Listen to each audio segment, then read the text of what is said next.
It was during the pandemic that I started using those food delivery apps, having learned how much I hated going out in public. It was just another dull day, and I was beat from work, like dead tired. So, I did what any sane person or lazy person would do. I ordered food from this local joint. Chinese chicken salad and wontons. Nothing fancy. Unless you think wontons are fancy. So, I'm waiting, right? The app says 30 minutes. Cool, but 45 minutes rolled by, and my blood pressure was starting to rise. I call the driver, and the guy picks up after like 7 rings. "What's taking so long?" I blurt out. There's this pause. I mean, long enough to make me wonder if he's even there. "Hello? Hello?" I yell.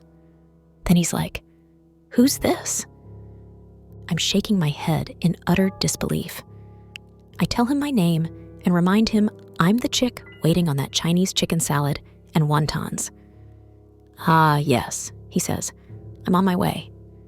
I hang up, relieved, but still starving. And just a little less pissed. I sat in my living room with the TV on while creating a new song list on Spotify, dying for the delivery driver to just show up already. Just then, my phone vibrated. It was the delivery guy. Breathing a sigh of relief that the food was finally here, I answered. Again, I had to say hello like 4 times before he started talking. He said he was outside with my delivery. "Sweet, be right there," I tell him. Still holding my phone, I crack open the door. There's no one there. My front yard's empty. Like, literally, I don't even have a plant out there. But more importantly, there's no delivery guy. I'm scanning up and down the street and I'm like, where the hell is that fucktard? Momentarily forgetting I'm still on the phone with the guy, I hear him say, "I see you." His voice is all creepy, like he's enjoying this shit or something. Then he adds, "Aren't you a pretty young thing?" I'm like, what the fuck? Thinking I've got some sick old pervert for a delivery driver. While enraged, I'm also freaking the hell out. I slam the door shut, lock it, and check the app. It says my food's been delivered. I mean, seriously. I kill the lights and go full-on commando mode. I'm moving from room to room, peeking through the curtains. I don't see anyone. I mean, he could have just left the food on the porch and driven away. Or maybe, just maybe, that freak is still out there. I start walking towards the front door when I hear it. A scrape or something coming from the backyard. I tiptoed for some reason over to the window and cautiously pulled the curtain back. I didn't really expect to see anyone. But man, I couldn't have been more wrong. That delivery guy has parked his fat ass right on my back patio. He's just sitting there like some strung-out meth head, his tongue hanging out of his mouth. I quickly shut the curtain and took a half step back. That's when I feel my phone buzz. Guess who? It's the delivery guy. Shaking my head with equal parts rage and fear, I answer. Before I even say hello, he says, "I just saw you at the window." I froze for a sec. Then, before he could say another word, I screamed, "I'm calling the cops," and hung up. I stormed back into the living room and dialed 911. I tell them there's some pervert delivery driver in my yard who's harassing me and won't leave. They ask me a bunch of stupid questions until finally they say they're sending someone. Meanwhile, my phone's buzzing like it's possessed. Who do you think? I ignore it. I felt I had good locks on all the doors and windows, but still, it was nerve-wracking. Eventually, there was a knock on the door, followed by a man shouting, "Police!" I sprint to the door, fling it open, and what do I see? It's not a cop. You guessed it. It's the delivery driver, dressed in grungy clothes and flashing a big grin full of missing and discolored teeth. I recoiled just from the stench. I mean, I almost vomited just looking at this guy. That's how gross he was. He then reaches for the screen door, and instinctively, I slam the front door as hard as possible. It bounces back open, having smashed his fingers between the door and the jamb. I hear him yell as I slam the door a second time. It closes, and I twist the deadbolt.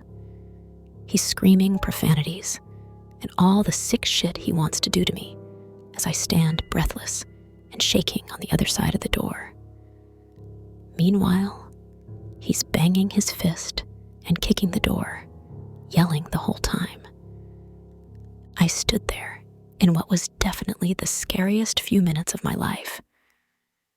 I didn't realize it had gone silent until I heard footsteps heading towards my door.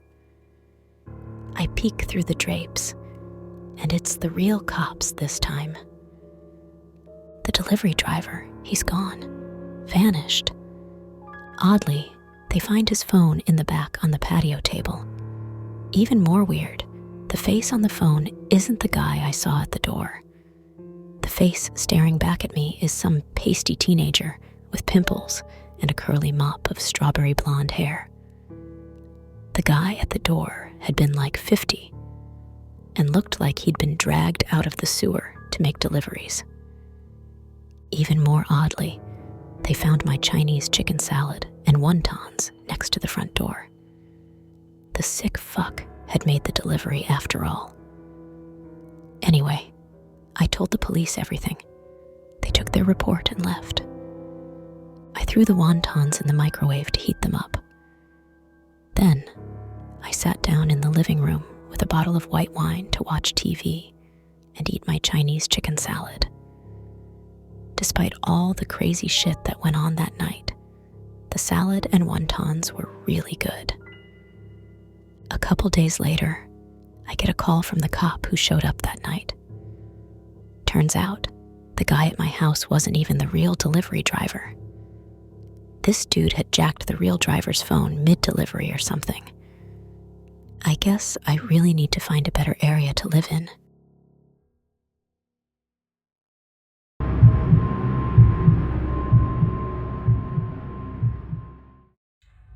When I was 13, my family moved from Boston to this small, sleepy coastal town in Maine.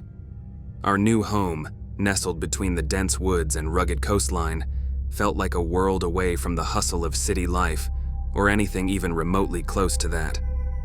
Our 3-acre property was very private, with neighbors scattered far apart. On our second night in the new house, our dog Max woke me up in the middle of the night barking and growling. I couldn't tell what he was looking at since he seemed to be pointing towards a corner of the room. I checked the closet, but it was empty, so I patted Max on the head, and he settled down. However, several times throughout the night, I could feel him lift his head, seemingly reacting to something. The next day, we had our first visitor. My dad answered the door while I was in the family room watching television. My dad told me to come over and introduce myself, so I did. He was an elderly man named Peter who said he lived next door. He and my dad chatted for a few minutes while I listened. He was nice enough, if not a little weird, even by the standards of a 13-year-old. But since we were new to the area, I figured this was typical of the folks around here. The following day, I sat in the backyard playing Minecraft on my Nintendo Switch. My dad was gardening in the front yard, and the rest of my family had gone into town. Suddenly, Peter appeared, as if out of nowhere, donning an old fisherman's hat and speaking with a thick Maine accent. He asked me what I was up to as he sat across from me at the table. Even though no fence separated our houses, the fact that he walked right into our backyard immediately made me uncomfortable. But again, maybe this is how neighbors did things around here. I told him I was playing Minecraft, and he started mentioning stuff about building and crafting as if trying to bond with me. As he spoke, I realized something was definitely off about this guy. My dad then came to the backyard and saw Peter sitting with me. He smiled and said hello, but based on his face and tone, I could tell that he was a little unsettled by what Peter was doing in our backyard. He then told me to go inside and help my sister unpack some boxes. I knew my sister had gone into town with our mom, and he was just trying to get me away from this guy. A few minutes later, my dad came inside and asked me if Peter had just walked into our yard, and I said, yeah. That's when he told me he didn't want me around that guy anymore, and to let him know if I saw him again. A few nights later, I woke up to Max growling and barking again. This time, he was looking out the window. I got up to peer out but didn't see anything. I opened the window a little bit to hear if something was going on out there, and I immediately hear Peter making little chirping sounds in his creepy old man voice. I sprinted for my parents' room, yelling for my dad. When I told him Peter was outside my room, he stormed out to investigate. He looked all around our property but couldn't find him. The next morning, my dad went over to Peter's house to confront him. When he knocked on the door, an older woman answered and claimed she had no idea who Peter was. So my dad went by every single neighbor on the street, and not a single one of them had ever heard of the guy. My dad then called the police to report the man, and they said they would be on the lookout for him. We never saw or heard from Peter again, or so we thought. One evening, as autumn made its way into Maine, bringing with it the early chill and the colorful leaves, something happened that reopened the chapter we thought had closed. I was in my room. The memory of Peter nearly faded, engrossed in another world on my Nintendo Switch, when Max, who had been lying quietly by my feet, suddenly perked up and trotted over to the window, his ears pitched forward in alert. Curious, I paused my game and followed him, peering out into the twilight that cloaked our backyard. At first, I saw nothing, the darkness blending everything into shadows. But then, just as I was about to turn away, a figure emerged from the tree line at the edge of our property. The figure stood still, almost one with the trees, but there was no mistaking the outline of that old fisherman's hat and the slight hunch of his shoulders. Frozen, I watched as the figure lifted a hand and waved slowly, a chill running down my spine. Before I could react, the shape turned and disappeared back into the woods, as silently as he had appeared.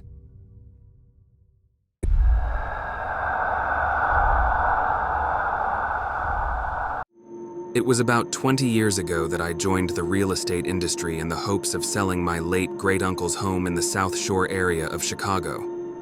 The home was this towering 2-story brick monolith that was, more or less, a dump from years of neglect. My uncle had battled mental illness, so the house's disrepair was sad, but not unsurprising given his struggles. So, there I was, on one of those sweltering summer days, the kind where the air feels thick like you're in a sauna. I was with Ben, a contractor buddy of mine, hashing out renovation plans for the first-floor family room. Out of nowhere, a bone-chilling draft swept up through the room. Mind you, the AC was off, and outside, the temperature was pushing 94 degrees. Weird, right? Ben thought the cold air might be a draft coming from the basement. He went to investigate, his footsteps a fading echo as he descended the creaky stairs. 5 minutes ticked by. Then 10. What was taking him so long? Finally, I decided I better go looking for him. I swung open the door to the basement stairwell and yelled down into the faint light that pierced the darkness below. Ben, you okay down there? The response was a guttural, unfamiliar voice that rasped, "Help me!" My heart slammed against my ribcage. I flipped the light switch for the stairs, which of course didn't work. I bolted into the family room and grabbed a flashlight from the toolbox and cautiously started a shaky descent down the stairs, all the while continuing to call out to Ben. I thought I heard a groan, but otherwise, no response. When I hit the basement, I felt a shiver course through my body. I scanned the room, half expecting some monster to jump out from the dark corners, but there was nothing like that. A single bare bulb dangled from the ceiling, flickering like a dying star in a pitch-black universe. It cast eerie shadows that danced across the walls and along the stacks of old, rotting newspapers and forgotten family heirlooms. Rusted tools and broken furniture were strewn about, relics of a time long past. In one corner, a decrepit boiler, covered in layers of grime and rust, its dials and gauges long since frozen. Nearby, a wooden workbench lay cluttered with rusty nails, frayed electrical wires, and other remnants of failed repair projects.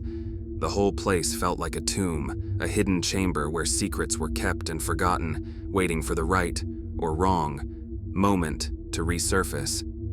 But there was Ben, sprawled on his side, hands and feet bound, a rag stuffed in his mouth. He appeared unconscious. I untied Ben and pulled the rag from his mouth. He was still out cold. I sprinted upstairs, my hands shaking so bad I could barely dial 911. The police and ambulance arrived within minutes. Ben woke up in the hospital with zero recollection of what happened to him or who had called for help. His medical tests came back inconclusive. The next day, I returned to that godforsaken house, this time with my brother-in-law as backup. We scoured every inch, looking for signs of a break-in, but found nothing. Just when we thought we were alone, a deafening crash echoed from the basement. We bolted downstairs and were hit by air so cold it felt like stepping into a meat locker, tinged with the acidic smell of sulfur. And then, right before our eyes, the strangest thing happened. Part of the basement floor gave way, revealing a perfectly square hole, about 4 feet by 4 feet, looking like a gateway to God knows where. We'd left the flashlight upstairs, of course. My dumbass brother-in-law, ever the genius, reached into the hole. He yanked his hand back like he'd touched a live wire, saying he'd felt something like bone. "Call the cops," he stammered. "I think there's a dead body in there." In the coming days, the police unearthed not one, but 2 bodies in that basement. My first thought was that it had to be my uncle's doing. He'd owned the home since he was 18 after his parents died in 1944. However, the medical examiners determined the bodies would have been killed by excruciating torture to the genitals region and blunt force trauma to the head, around the same year his parents had died.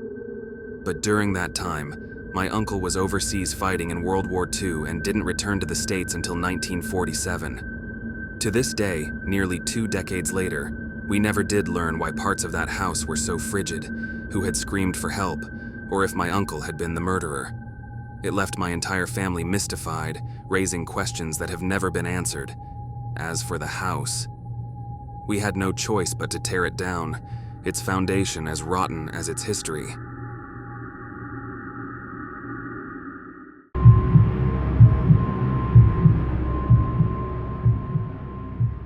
Not long ago, my best friend and I went on a road trip down to the United States from Canada for a music festival.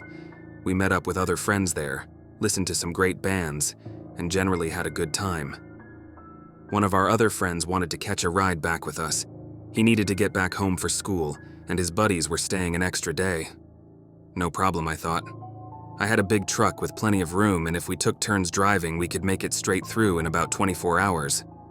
Anyway, my story kicks off during my turn at the wheel. It's 2 a.m., a beautifully clear summer night with no clouds, a full moon, and a straight road ahead of me. I must have been zoning out or something, but at some point I realized that Waze had taken us onto this back road and down into this huge valley. Open fields stretched out in all directions with not another car or structure in sight. And of course, right on cue, we lose all signals. Satellite radio, GPS, cell service, the whole shebang. No biggie, I thought. We just gotta stick to this road for a couple more hours. About 20 minutes after entering this valley, and after losing all our connectivity, we come upon a bridge. As we get closer, I see a car stopped on the side of the road. Not uncommon. People sleep in pullouts when they can. What is unusual is this car has all of its windows blacked out. With all the light from the moon, we should have been able to see at least partially inside, but it's completely black. Getting closer, We also realized that it had no license plate that we could see. We didn't think too much about it. We assumed it was just abandoned out here in the boonies. Now this is where it gets creepy. As soon as we pass it, the car lights up and begins to tail us. I mean, right on our bumper in the middle of nowhere, with its shady windows and no plate. We try to brush it off, thinking maybe the driver's just lost or something, but my gut starts screaming at me, that primal get away now kind of panic. And trust me, I'm not the type to freak out easily. Then, as if this wasn't sketchy enough, we see something on the road ahead. The mystery car backs off just as we spot it, a body, or so it seems, lying right there. Now this road isn't exactly a highway. It's this narrow back road with no place to swerve without running the truck into a ditch. We're losing our minds, but I'm dead set on not stopping. No way, not out here. I quickly tell the others that I'm going around or through. By this time, we're almost on it. There is no room to pass by as there are no shoulders on the road, just deep ditches on the sides. We're close enough now to see it's a scarecrow, not a person. Still freaky as hell, but I drive right over it.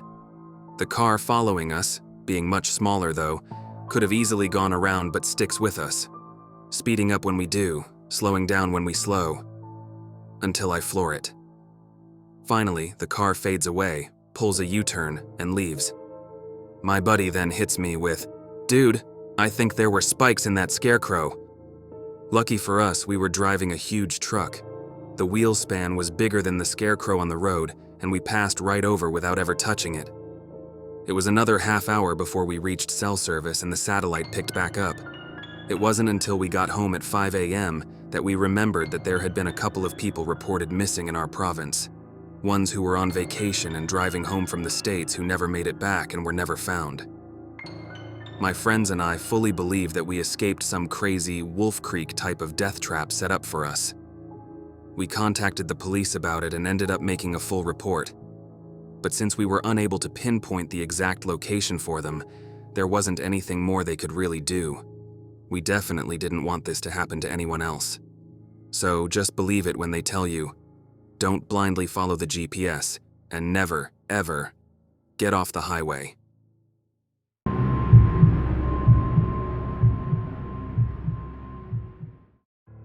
During my junior year at Cornell University, my friends and I used to go out every weekend. One Friday night in early October, when we didn't really have any big plans, me and two of my closest friends decided to hang out near the school's botanic gardens. There was this little clearing on the far side of Beebe Lake where students would smoke and drink.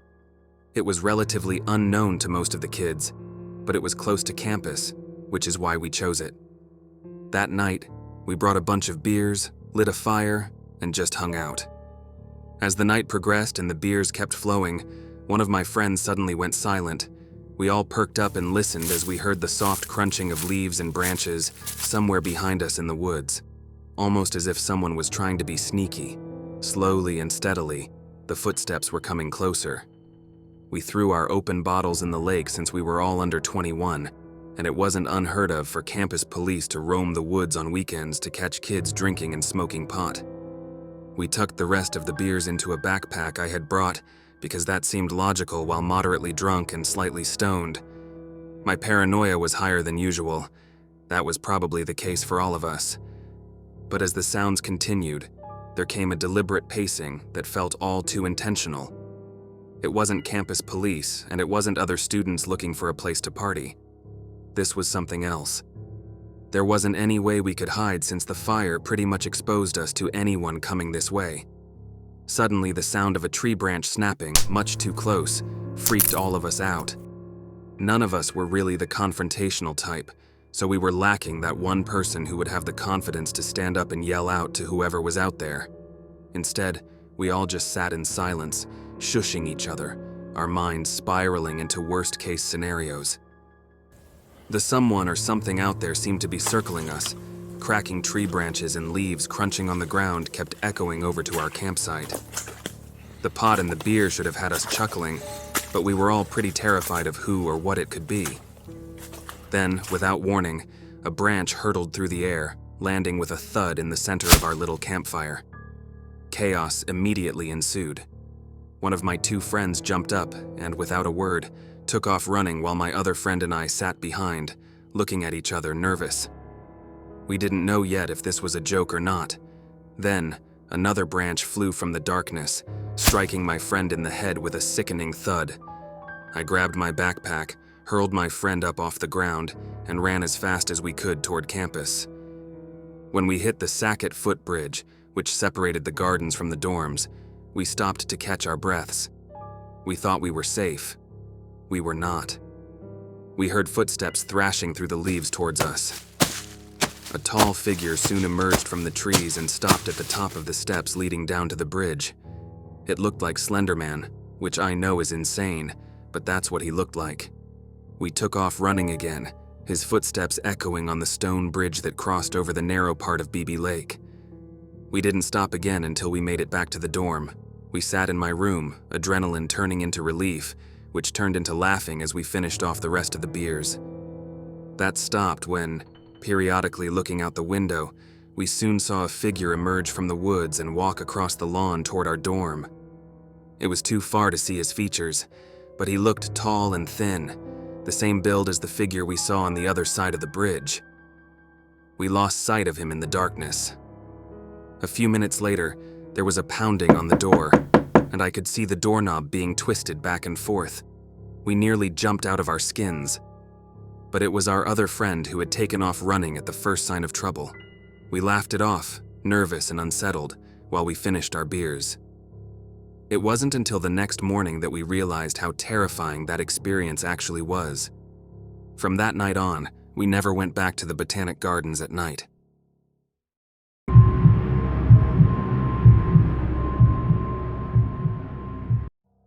I gotta share this because honestly, I haven't been able to shake it off, and maybe typing it out will help me process it, or at least give you guys some chills. I work for one of those private security companies patrolling various neighborhoods in and around our small city. Many homes are vacation places popular with the Airbnb crowd, since there's many popular ski resorts nearby. Most of the time, I'm responding to alarms from our various clients at their homes, vacation cabins, or businesses. Last night around 1 a.m., my dispatcher sent me to check out an alert at this cabin about 15 miles outside town. It's a vacation home, so the owners lived a couple hundred miles away. It's pretty deserted, with most of the houses tucked deep in the woods. I get there, and it's pitch black. No lights are visible anywhere around the property. I grab my flashlight, step out of the car, and do a preliminary walk around the perimeter. Then, I spot the open door at the back of the house. Armed with nothing but pepper spray and my dimming flashlight, I step inside, thinking maybe a burglar's about to get a face full of mace. I enter through the open door and quickly clear the basement, finding nothing suspicious. Then, my phone rings, and I nearly jump out of my skin. It's the dispatcher. Another open door alert went off while I was searching the basement. She asked if I'd opened any other doors. I told her no. I hadn't touched a thing. She told me to check the entire house, and I asked her if she could send another patrol car over as backup. She tells me the closest one was about 20 minutes away. Shit, I'm thinking, I'm on my own. I'm not gonna lie, I'm starting to feel like I'm in over my head. But I muscle up the courage, head upstairs and start looking around, checking all the doors and windows. I search the place top to bottom but find nothing suspicious. There were no open doors and no signs of a break-in. But then, as I'm about to leave, I spot these footprints on the floor near the basement door where I'd entered. The footprints are much smaller than mine, and I'm almost positive they weren't there when I arrived. Heart pounding, I decide to do another sweep. I follow the footprints from the back door into the living room area, where the trail ends abruptly. I'm positive now those footprints weren't there before. Panic sets in. I'm looking around, but the room is empty, although I feel like there's someone there. Watching. Waiting. I search it from top to bottom but can't find anyone. No open doors or windows, nothing to indicate a break-in. I report back to dispatch, letting them know everything is fine. During this time, they haven't received any further alerts. I head back out to my patrol car to write up the report. As I sit there, I glance in the rearview mirror and see movement, like a figure darting past. I'm scared as hell, but I grab my flashlight and step out of the car, swinging the light back and forth. I don't see anyone, but they could easily have been hiding behind the trees since there's nothing but woods back there. There's no way I'm going to start searching around in the forest at night. I get back into my car and head towards town. The next night, we received another alert from the same house. They routed the call to me since I'm most familiar with the home from the previous night's call. I did my routine check, my heart doing double time because of the night before, but nothing was out of place, or so I thought. As I'm about to leave, convinced it's another false alarm, my flashlight catches something on the living room wall. I must have missed it the first time. In the dim light, I see a drawing. It looks like it's been done in crayon, real crude. A stick figure with a pair of eyes, big and round, and right under it, in large, shaky letters, is sprawled the words, "I see you." I froze, the hairs on the back of my neck doing the cha-cha. I didn't remember seeing any kids' stuff around the house on my first sweep. And those footprints from last night almost seem too small for an adult. I'm about to radio this in, but my phone signal keeps dropping. As I'm standing there trying to make sense of it all, I hear a soft giggle coming from somewhere behind me in the house. I whip around, flashlight slicing through the dark, but nothing is there. Just me in the shadows and that eerie feeling of not being alone. I didn't stick around to find out more. I book it out of there, back to my car, and didn't stop until I hit the city's lights. In my report, I put down that I didn't find a thing and that I suspected it was a false alarm. If I were to speculate about the first night, I'd guess the back door was left unlocked, allowing someone to enter. It's possible they hid in a closet or some other spot, exiting through the basement door when I moved upstairs. This could explain the footprints that appeared after I'd already searched the property. As for the second night and that stick figure drawn on the wall and the giggling, I have no explanation for that. I guess it's possible the stress and isolation of my night shifts had begun to fracture my grip on reality. When I graduated from college, I got a new job as an accountant in Chicago. I was looking for a place to live and found a room for rent on Craigslist in a really nice 2-bedroom apartment. The rent was reasonable, and it was close to work, making it the ideal spot. The girl who lived there was 28, and her name was Terry. She was short and stocky, had jet black hair, and wore pale makeup. She seemed nice, though a little quiet, but she liked me and agreed to let me move in. So far, so good, I thought. On my first night there, we went out for pizza, and that's when I noticed something was a bit off about her. Throughout dinner, she kept telling me how much I looked like Pete Davidson. I didn't know what to say, so I just shrugged it off with a thanks. I mean, I look nothing like Pete Davidson, so it really didn't make any sense to me. When we returned home, she asked if I had seen her room yet. I said no, so she took me to see it. Her walls were covered in pictures of Pete Davidson. She even had magazine stories about him pinned all over her mirror and owned all his movies. I didn't know what to make of it. It was creepy as shit. She had been saying I looked like him the whole night, and now it was obvious to me that she was obsessed with the guy. A few weeks passed and I rarely saw her. We didn't spend any time together. She would come home from work and practically run to her room, where she would spend the rest of the night. She had this creepy, high-pitched giggle that I could hear through the walls. I wondered what on earth she could possibly be doing in there. Occasionally, she would come out and talk for about 2 minutes, always slurring her words. I suspected she was drinking a lot. Sometimes she wouldn't say anything and would just stand in the hallway, watching me in the living room. I would turn and see her, surprised, and say, "Hey, Terry," only to be met with a long, awkward pause, followed by her creepy giggle. It was really uncomfortable being around her. She sort of freaked me out a lot. One night, I woke up around 2 a.m. because I heard what sounded like the front door being unlocked. I came out of my bedroom, and all the lights were off, but I could still see Terry standing at the front door. She had her face against it and was turning the lock back and forth over and over again, and every time she turned the bolt, she mumbled my name. Randy. Randy. Randy.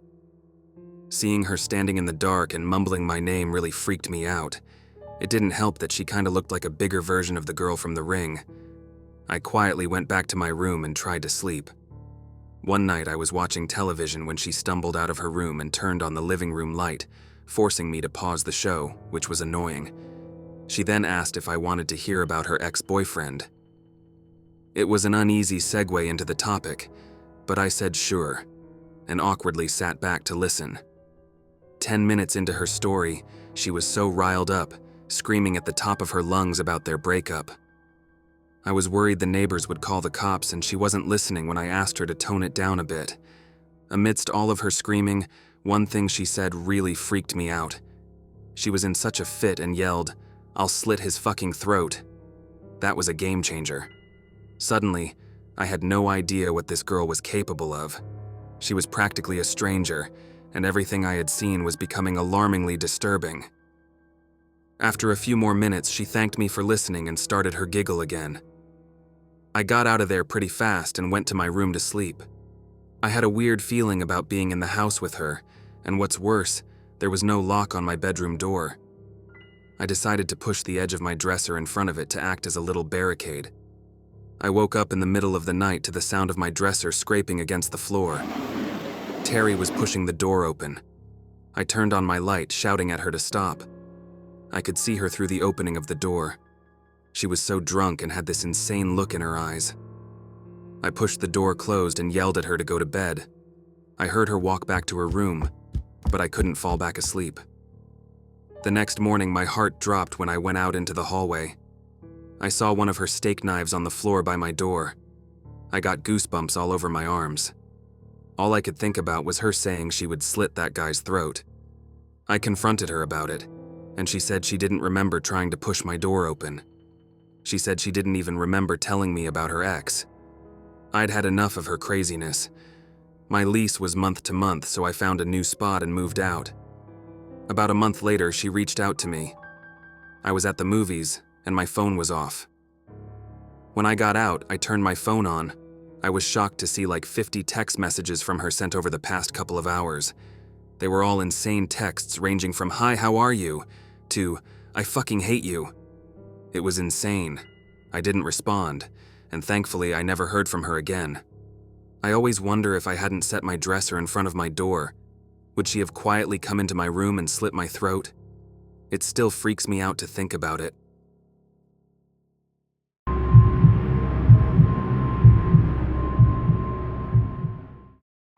It was a typical Tuesday morning. I woke up at the ungodly hour of 6:30 a.m. to crank out some last-minute homework. My mom left at about 6:45 to take my little sister to school and said she would return in about half an hour to take me. I went into the family room to turn the music up on our Sonos player and then went into the bathroom to get in the shower. I turned the music up loud so I would hear it in the bathroom. My hand was inches away from the nozzle that turned the water on when suddenly the music stopped. Figuring the speaker lost its Wi-Fi signal for some reason, I stepped out of the bathroom and peeked around the corner to look at the system. I was about to run down the hall to turn it back on when I saw it. A gloved hand reach over and pull the cord out of the socket. It was like somebody had hit me in the gut with a baseball bat. I stepped back, terrified at what I had just witnessed. Across the hall from the bathroom is a closet where we keep the towels and soap. I grabbed my phone, entered the closet as quietly as possible, and barricaded myself inside. My phone was glued to my hands. I was so shocked that I couldn't even think straight. All I could hear were 3 men talking back and forth, plastic bags shuffling, and glass items breaking. I was about to call the police when I thought about my mom. She would be home any minute now, and the thought of what they might do to her terrified me. I called her. My exact words were, "Mom, okay, listen to me. 3 or 4 men just broke into the house and are robbing the place. I'm hiding in the hall closet and have the door wedged shut. Park at the neighbor's house and call the police now." In a shaky, terrified voice, she said, "Okay," and hung up the phone. She was only about 3 minutes away but promised to return as fast as possible. Now, it was just me and the intruders. I decided to call the cops too and told them the situation. Police were already on their way, but our house was further out in the suburbs than most. I knew it would take them a bit longer to get here than I hoped. I could still hear the intruders, now maybe 4 or 5 of them. We live in a fairly big house, lots to rummage through in the bedrooms, kitchen, and office.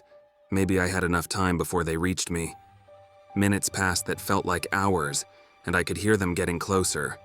A couple of them were at the end of the hallway, their footsteps mere feet from the closet. I actually looked back on my life, thinking that I was going to die. Just then, 2 dark shadows appeared at the bottom of the door. Tears began pouring down my face, knowing that I might actually get killed or kidnapped. I saw the doorknob begin to turn, so I grabbed it tight, hoping they would think it's locked.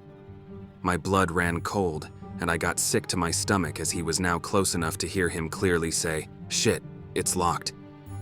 They must have then gone to the bathroom across the hall and noticed my clothes, because their footsteps grew quieter. It was then that I heard police sirens, multiple ones blaring. Never before has a sound brought such relief. That is, until I heard a voice at the door say my name. I opened it, and a man in a police vest looked at me and asked, "You all right, son?" Outside, cops and cop cars littered the street. My mom was right where I told her to stay, hysterical. She ran up, wrapped her arms around me, and held me for a lifetime.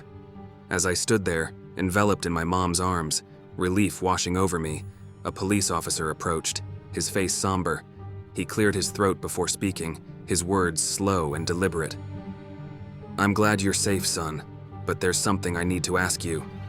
He paused, looking between my mom and me with a seriousness that brought a fresh chill to my spine. We apprehended the men and we found this in the pocket of one of them. The officer pulled out a crumpled piece of paper from his pocket and handed it to us. It was a photo, worn and faded, but unmistakably a picture of our house taken from across the street. On the back, scrawled in a hurried print, were words that made my heart stop. "Make sure the boy finds it first."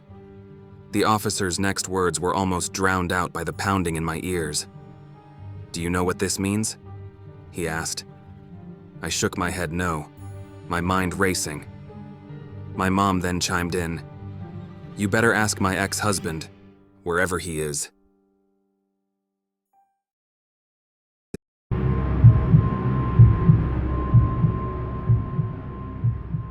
It's been nearly 20 years since this took place.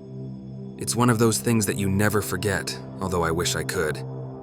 I was 16 years old and we lived in rural Virginia, on an isolated farmhouse about 15 miles from town. The house, a modest single-story ranch located on 12 acres of dense woods, felt both comforting and isolating. Our property was dotted with a couple of outbuildings and a large barn, with a long, winding dirt driveway extending from the house to the main road. It was late summer, and I rode my bike up the driveway after spending the afternoon at my friend's house down the street. The place was dark and seemed oddly foreboding that evening. My dad was still at work, and I forget where Mom was, but this left Martin, my 13-year-old brother, alone at home. He was always the quiet one, lost in his world of video games and comics. I parked my bike in the barn, its interior crammed with farm equipment and junk. As I approached the house, a faint unease crept over me. The basement door at the side of the house stood open, an unusual sight since Mom insisted it stay closed and locked. I figured Martin must be in there, and had left it open for ventilation. Virginia summers being notoriously hot and stifling. As I walked down the steps to the basement, I was surprised by the darkness, the cool air, and the stillness. Something felt off. I called out for Martin as I flipped on the light, his voice responding from upstairs. I heard the door open above me, his nose crinkled as he bounced down the wooden steps, turning on more lights as he went. "What's that smell?" he asked. It was then that I noticed it too, a faint musty odor out of place amidst the usual basement scents. I asked Martin why he left the basement door open. His response was that he didn't. He said he'd been in the family room all afternoon, the headphones he was wearing likely drowning out any unusual sounds. "Well, someone did," I said. I became slightly unnerved at the thought the door had been left unlocked and somebody could have entered the house. Martin insisted that if someone had come upstairs, he would have noticed. We turned the basement upside down looking for anyone or anything out of place. We found nothing. Feeling somewhat reassured, I headed to my room, the unease slowly evaporating. About a half hour later, I returned to the basement to watch TV. However, something felt wrong as I sank into the old sofa. The cushions were unusually hard, less soft than usual. I got up and lifted one of the cushions, expecting perhaps a misplaced book or TV remote, but instead, I staggered back and screamed. There, beneath the cushion, lay a lifeless body of a man, his skin pale, eyes staring back at me blankly. Panic seized me. I bolted upstairs, colliding with Martin, who was rushing down to see what the commotion was about. Shoving him back up the stairs, we stumbled into the kitchen, locking the basement door behind us. Trembling, I relayed the horrifying discovery. We called our parents, who in turn called the police, as they rushed home in a frenzy of fear and confusion. The police investigation later determined the body to be that of our closest neighbor, Bill, whose wife had also gone missing a few days earlier. I never got much information after that, and as far as we know, the culprit has never been found, and neither has Bill's wife.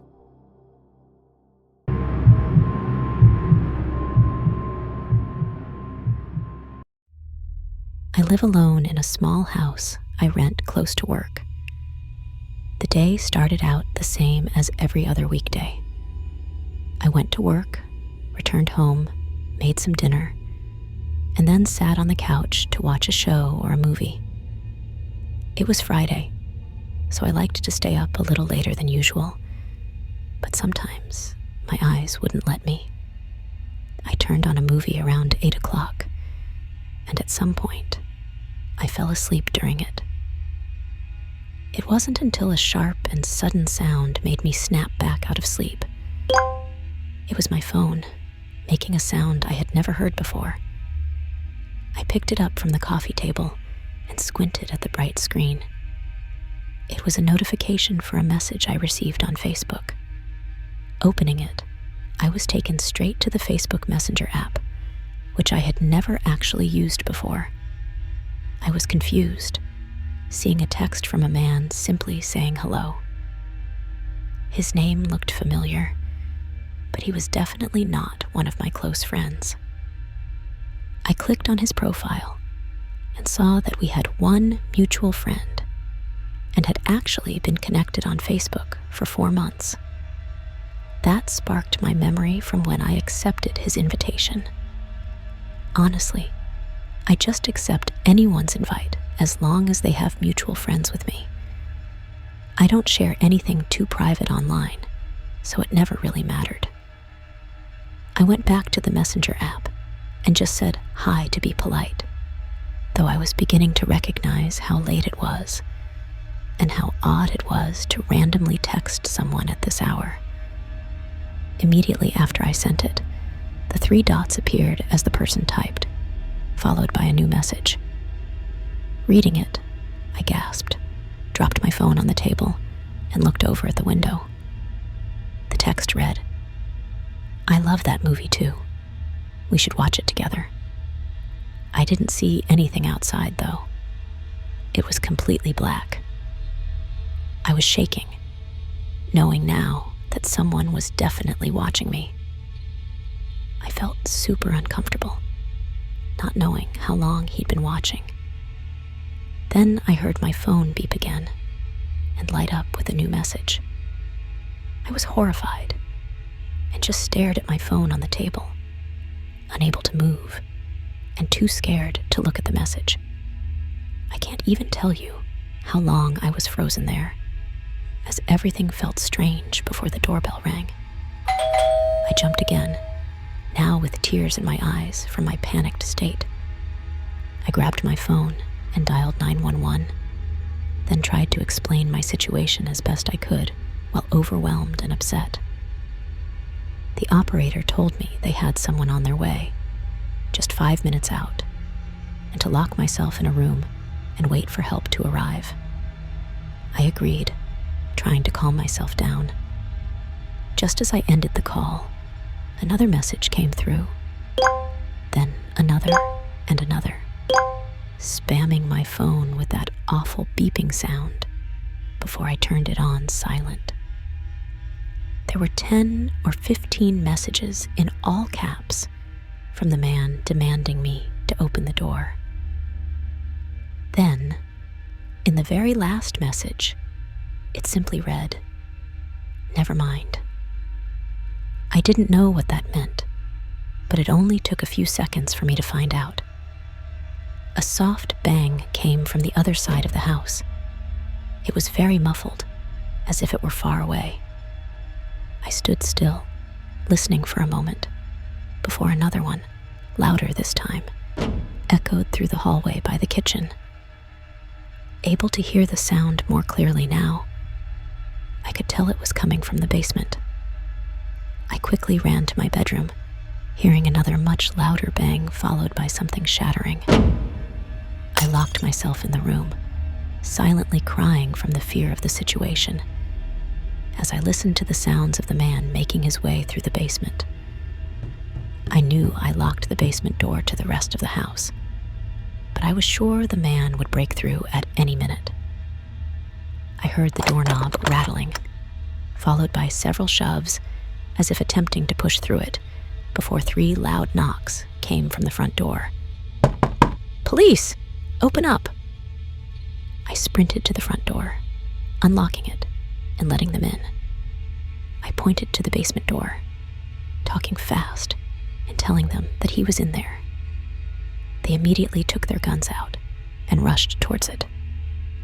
The intruder's footsteps ran down the steps away from the door as the officers opened it and carefully followed after. They caught the man after a quick struggle. To keep this short, the man had broken in through the window well in the basement. As for who he actually was the man on Facebook. I had assumed he was using a fake account or something, but no, that was actually him. He didn't give any reason for breaking in aside from apparently just wanting to talk to me. It was bizarre and creepy. I'd never had anything like that happen before, as I thought these were things just in the movies. Later that week, I went through my Facebook friends and removed anyone I didn't know personally. A few days later, as I was finally beginning to feel a bit safer, another message popped up on my phone. It was from the same man. Somehow, he had managed to message me again. The text was chilling. "See you soon, friend." I stared at the screen, frozen, my heart pounding. How did he manage to contact me? I had blocked him everywhere. As I raised my eyes from the phone, I caught the faintest movement outside my living room window. Thanks for watching. I hope you enjoyed the stories, and don't forget to like and subscribe. Please tune in next year for more terrifying true horror stories.